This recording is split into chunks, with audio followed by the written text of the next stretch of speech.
バビロンの灰の中から一つの国家はどのようにして再建されたのでしょうか。巨大帝国の狭間で揺れ動いた第二神殿時代。それはユダヤ人としてのアイデンティティが確立された激動の時代でした。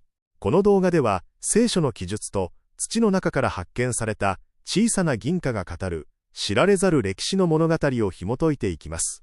紀元前539年、難攻不落を誇ったバビロンが陥落しました。歴史の表舞台に現れたのはペルシア王キュロス2世。彼はこれまでの支配者とは全く異なる統治を行いました。バビロンが鉄の拳で同化を強制したのに対し、ペルシアはビロードの手袋で非支配民族の宗教や文化を尊重したのです。故郷へ帰り、神殿を再建せよ。この驚くべき勅令により、民はエルサレムへの帰還を果たしますが、彼らを待っていたのは荒廃した大地と周囲の敵意でした。多くの困難を乗り越え、ついに第二神殿が再建されました。しかし、そこには決定的なものが欠けていました。契約の箱と目に見える神の栄光です。至聖所は空っぽのままでした。この時代に発行されたヤハドと刻まれた銀貨を見てください。これはペルシア帝国の許可のもと鋳造されたものですが、彼らがユダヤやハドという自治州として帝国の片隅で細々と、しかし確かに存続していたことを証明しています。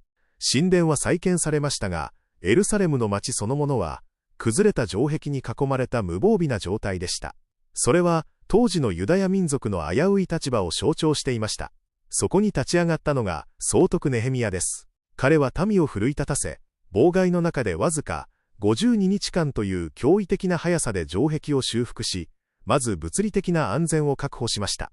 しかし、危機は外側だけではありませんでした。異教徒との雑混や無関心が、内側からユダヤ人のアイデンティティを侵食していたのです。これに対し、祭司エズラは、律法、トーラーという霊的な防壁を築きました。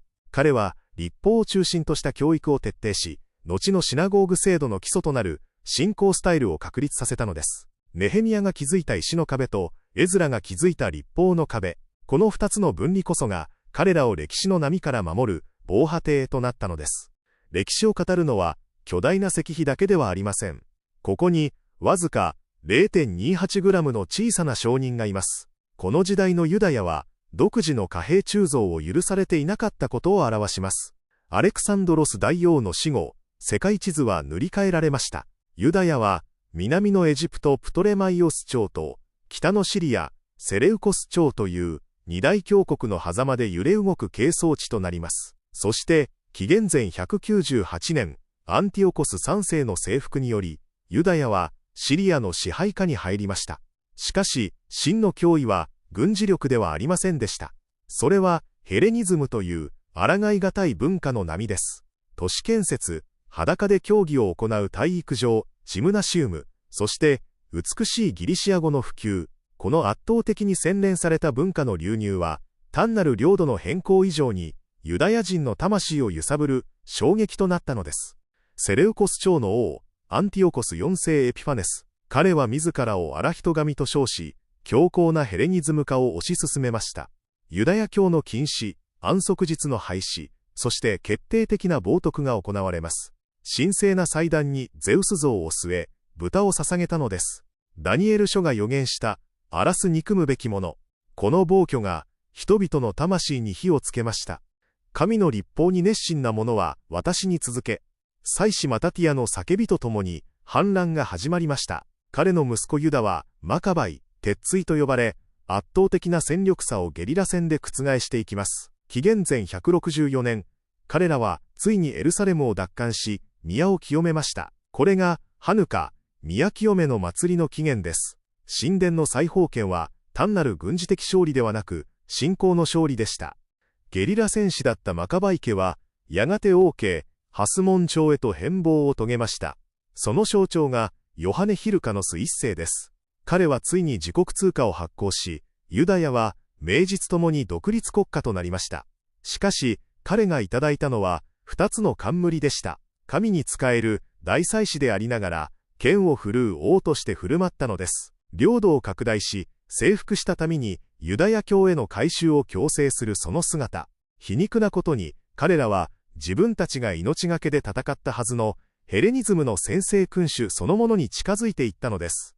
独立国家としての威信は、彼らが発行したコインに現れています。そこには、当時の国際語であるギリシア語ではなく、あえて古いヘブライ文字が使われました。刻印の意味は、大祭司イェホハナンとユダヤ評議会、なぜあえて古い文字を使ったのか。それはダビデ王国の栄光と、純粋なイスラエル信仰への回帰をアピールするため、国家のアイデンティティを宣伝するメディアだったのです。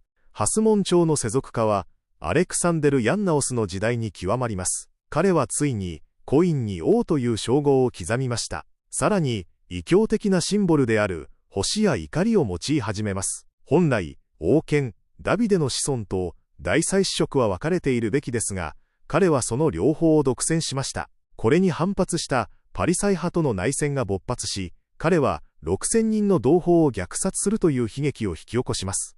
ヤンナイオス王の治世の晩年、コインに興味深い異変が起きました。重ね打ちと呼ばれる現象です。既存のコインの上に、新しいデザインが乱暴に叩きつけられています。消されたのは、ギリシア語の王という称号。そして上書きされたのは、ヘブライ語の大祭司ヨナタンという称号と、ユダヤ的なシンボルでした。これは単なるリサイクルではありません。内戦で疲弊した王が、敵対していたファリサイ派と和解するために行った、苦渋の政治的修正の証拠です。一度は誇示した王の座を降りてでも、国をまとめる必要があった。この無残に叩き直されたコインの傷跡は、権力者が直面した現実と妥協のドラマを今に伝えているのです。ハスモン朝末期、大量の粗悪な小型青銅貨が出回りました。プルタ、ギリシア語でレプタと呼ばれる、当時最も価値の低いコインです。この粗雑な作りは、当時のインフレと王朝の衰退を如実に物語っています。そしてこの小さなコインは、新約聖書のあの有名な場面へとつながります。イエスが神殿で称賛した貧しいやもめ、彼女が献金箱に投げ入れたレプタ銅貨2つとは、まさにこの時代に大量生産されたインフレの塵のようなコインでした。権力者たちが王座をめぐって争う陰で、生活のすべてを捧げた彼女の信仰が、歴史の中で静かに、しかし力強く輝いているのです。およそ80年続いたユダヤの輝かしい独立。その幕引きは、外敵による侵略ではなく、愚かな兄弟喧嘩によってもたらされました。ヒルカノス2世とアリストブロス2世。王位をめぐる骨肉の争いは、泥沼化し、両陣営とも当時の超大国ローマへ助けを求めるという致命的な判断を下します。それは、自ら、ローマの鷲を巣に招き入れるようなものでした。紀元前63年、将軍ポンペイウスがエルサレムに入城。聖なる独立は終わりを告げ、これ以降、ユダヤはローマの属州として、再び長く暗い支配の歴史へと飲み込まれていくのです。第二神殿時代。それはユダヤ人が国家を失い、その代わりに宗教とアイデンティティを再発見した時代でした。ペルシアの寛容、ギリシアの圧力、そしてハスモン朝の野心。これらすべての激動は、彼らを鍛え上げる炉となりました。この熱い炉の中で、彼らの信仰は、場所、神殿を中心とした儀式から、律法、トーラーを中心とした信仰へと、決定的な転換を遂げたのです。やがて紀元70年、石の神殿は、ローマによって破壊されます。しかし、この時代にコインに刻まれ、巻物に記され、そして彼らの魂に焼き付けられたユダヤ人としてのアイデンティティは、決して崩れることはありませんでした。それは、石の神殿よりも強固なものとして、その後、2000年の時を超えて、今も生き続けているのです。